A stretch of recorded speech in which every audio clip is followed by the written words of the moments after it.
Mesdames, Mesdemoiselles et Messieurs, c'est la panique générale au Nigeria. C'est la panique totale. Bola Ahmed Tinubu ne sait plus à quel sein se vouer. Oui, après l'enlèvement de plus de 300 élèves tout récemment, c'est encore 10 autres élèves qui ont été enlevés dans une école non loin de là où les 300 ont été enlevés. Oui, ça chauffe réellement au Nigeria. Je parle du Nigeria de Bola Ahmed Tinubu. Ça s'est passé dans le district de Kajuru, dans le nord-ouest du Nigeria.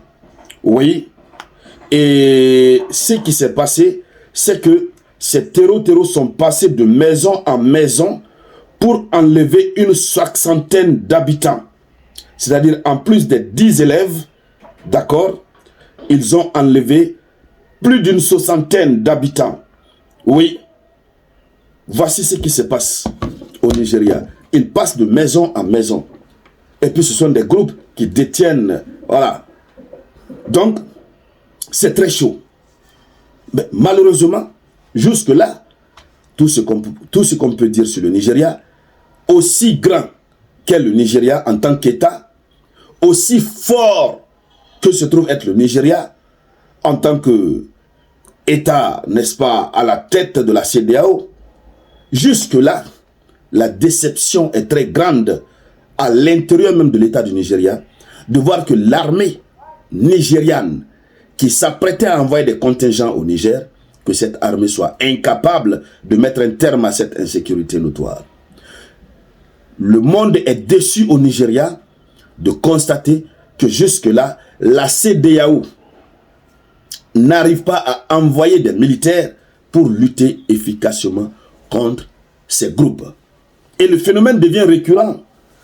Et si on n'y prend pas garde, le Nigeria risque de devenir le Haïti de l'Afrique de l'Ouest. Puisqu'en en Haïti, on sait déjà ce qui se passe. Nous ferons une vidéoconférence spéciale là-dessus. Alors, Bola Ahmed Tinubu, aujourd'hui incapable de lutter contre les terreaux, voici ce monsieur qui s'est assis, qui a tapé sur la table avec Macky Sall et Alassane Dramane Ouattara, et qui ont dit qu'ils vont aller déloger le général d'armée Abdourahmane Tiani. Ils vont envoyer des militaires pour restaurer l'ordre constitutionnel. Lorsque vous voulez restaurer l'ordre constitutionnel, au nom de quoi, selon eux? Ils ont dit au nom de la paix, de la sécurité. Mais voici déjà un problème qui perdure depuis longtemps sur son territoire. Pourquoi ne pas ramener la paix et la sécurité sur le territoire du Nigeria? Comment et pourquoi Bola Ahmed Tinubu n'arrive pas en synergie d'action avec la CEDEAO, avec les États-Unis d'Amérique, avec surtout la France, puisque c'est la France qui les poussait. Ils se sont assis ici, ils ont dit, chères dames, chers messieurs, que le Niger ne connaîtra pas la paix, la stabilité, la sécurité, tant que ce sera une junte au pouvoir. La sécurité peut revenir lorsque des militaires partent pour remettre Bazoum dans son fauteuil. Pendant ce temps, qu'est-ce qu'ils sont en train de faire? Qu'est-ce qu'il est en train de faire chez lui? Je vous dis, la situation devient très grave. Et ça commence, comme je le disais, ça commence à murmurer dans l'armée. On avait déjà entendu des bruits de bottes, mais ça commence déjà à murmurer dans l'armée. Parce que ça ne fait plaisir à personne de voir un beau matin que ton parent disparaisse comme ça. Et tu n'as aucune nouvelle, aucune idée. Tu ne sais pas pourquoi ton parent a disparu. Tu ne sais vraiment pas la raison. Oui, tu ne sais pas. Et comment tu vas le retrouver, tu ne sais pas. Le phénomène devient récurrent au Nigeria. Mesdames, Mesdemoiselles et Messieurs, on en avait fait une vidéoconférence là-dessus. Nous revenons là-dessus parce que ça continue. Une soixantaine d'habitants plus une dizaine d'élèves ont été enlevés à nouveau. La CEDEAO fait quoi? Bola Ahmed Tinubu fait quoi? Nous insistons là-dessus puisque nous sommes sur la tribune de l'éveil des consciences. Et vous savez, il y a plusieurs personnes. Lorsque nous parlons des agissements de la CEDEAO, des agissements de nos chefs d'État, ils n'arrivent pas à comprendre. Oui. Et donc, il faut aller en profondeur. Nous avons dit ici que la CEDEAO n'avait pas raison de déclencher un conflit sans merci au Niger. Des gens, nos frères, certains de nos frères africains, qui estiment qu'ils ont eu à faire de hautes études. Ce sont eux qui ont étudié ce qu'on appelle le droit constitutionnel, le droit international. Nous ont fait comprendre ici que non, il faut que la démocratie soit respectée, etc. etc. Donc, Bola Ahmed Tinubu et sa bande ont raison. Ils ont raison. Ils ont raison. Ils ont raison. Comme si chaque État africain était obligé de se soumettre aux caprices de régime politique imposés par l'Occident, imposés par l'ancien colonisateur. Chaque pays a le droit de choisir son régime politique. C'est ça la souveraineté.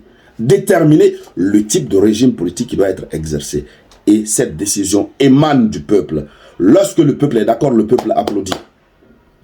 C'est par les ovations que le peuple, n'est-ce pas, exprime son accord. Lorsque le peuple n'est pas d'accord, le peuple va manifester son ras-le-bol, le peuple va sortir dans les rues. Mais on a vu le peuple du Niger sortir à l'époque, saluer le CNSP, encourager, se lever même contre la CEDEAO. Malgré cela, ces gens qui n'ont aucun sentiment pour l'Afrique se sont levés. Ils ont persisté dans la bêtise. Il a fallu que nous sortions. Et beaucoup de stratégies jusqu'à ce qu'ils comprennent en réalité qu'ils ne pouvaient rien. Et parce qu'évidemment, ils ne peuvent rien. Maintenant, il ne s'agit pas du cas du Niger.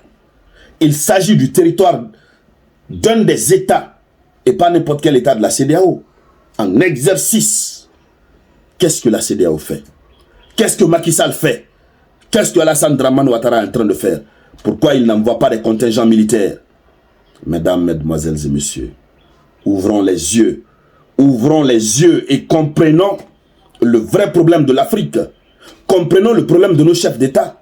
Ce sont des gens qui ne visent que leur intérêt. Il y a un adage biblique qui le dit.